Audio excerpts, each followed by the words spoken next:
down the glass. My husband, Femi, was sprawled on the couch scrolling through his phone, while our two children, 8-year-old David and 5-year-old Leah, were playing a quiet game on the carpet. Tonight was supposed to be special.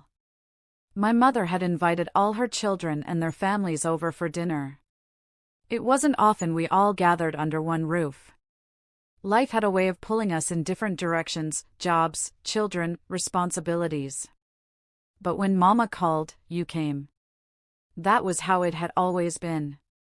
Still, I couldn't shake off the unease sitting heavy in my chest. The gatherings lately hadn't felt like family anymore. My older sister, Clara, had a way of turning every meeting into a silent competition. She was the firstborn, the golden child, the one Mama always seemed to favor.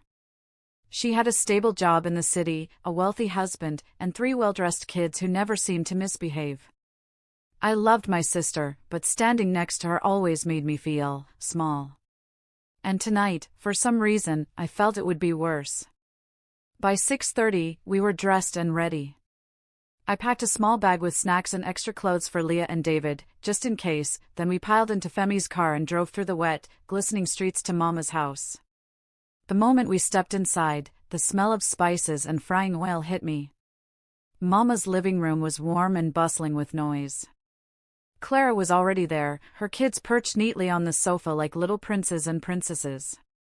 Her husband, Tanji, was laughing loudly with my 2 brothers near the dining table. "Ah, finally!"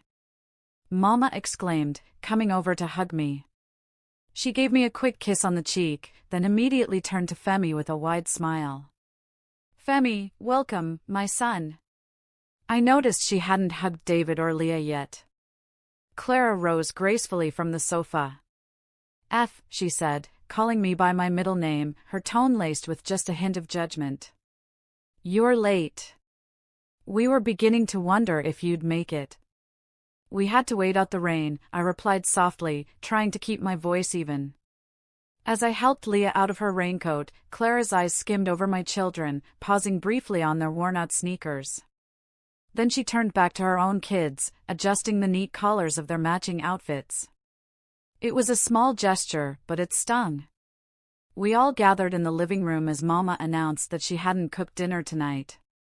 "I thought we'd do something different," she said cheerfully. "We'll order takeout. Everyone can choose what they want."